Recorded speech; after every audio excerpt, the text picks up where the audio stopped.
je regarde des séries américaines, sur les agents secrets, les services secrets, et j'ai remarqué quelque chose. J'ai remarqué ceux qui sont sur le terrain, souvent même ceux qui sont en back office, qui dirigent, guident ceux qui sont sur le terrain.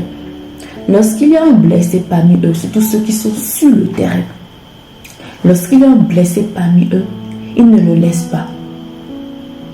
Non. C'est ce que j'ai remarqué dans les séries. Je ne sais pas si c'est vraiment ce qui se passe dans la vraie vie. Mais lorsqu'il y a un blessé parmi eux, peu importe la gravité de la blessure, ils ne le laissent pas. Lorsqu'il est blessé sur le champ de tir, il l'amène quelque part pour le soigner. Il veille sur lui, il veille sur son rétablissement. Il ne le laisse pas à terre. Et ils ne lui font pas savoir, voilà, qu'il est dans un état de faiblesse. C'est ce que j'ai remarqué dans ces séries. Ils ne lui font pas savoir qu'il est dans un état de faiblesse, mais ils disent, tu as donné de ton maximum. Ils l'encouragent en fait, ils lui disent ce qu'il a fait, ce pourquoi il a été touché. Il a été touché parce qu'il a servi sa nation. Il a été touché parce qu'il s'est donné. Parce que lorsque nous venons à Christ, nous devenons des ennemis du diable. Lorsque nous devenons guerriers du Seigneur, disciples du Seigneur, nous recevons des coups.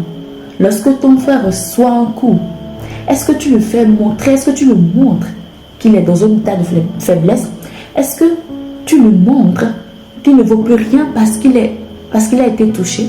Parce que nous recevons des balles. Puisque nous sommes les guerriers du Seigneur et que nous allons au front. Il y a certains qui restent dans leur coin. Il y a certains qui ne se lèvent pas pour aller au front. Mais il y a d'autres qui se lèvent pour aller au front. Parce que le Seigneur leur donne une parole. Mais ceux qui se lèvent et qui sont touchés par une balle, qu'est-ce que leurs confrères font? Est-ce qu'ils prennent soin d'eux? Fais-tu partie de ces guerriers du Seigneur qui prend soin de son frère qui est tombé? Ou le regardes-tu avec mépris? Ou le regardes-tu comme quelqu'un de faible? Ou le regardes-tu comme quelqu'un de méprisable? Ou le regardes-tu comme un traître? Ça arrive. Parce que parfois, lorsque nous avons certains de nos amis ou certains de nos frères qui sont touchés, nous les regardons d'une autre manière. Le Seigneur ne nous appelle pas à regarder ces guerriers qui sont tombés au champ de bataille comme des traîtres. Dieu, le Seigneur Jésus-Christ à la croix, n'a pas regardé Pierre comme un traître, non. Lorsqu'il est ressuscité, il a demandé à ce qu'on dise à Pierre, à ses frères, à ses disciples, à Pierre, il a précisé Pierre.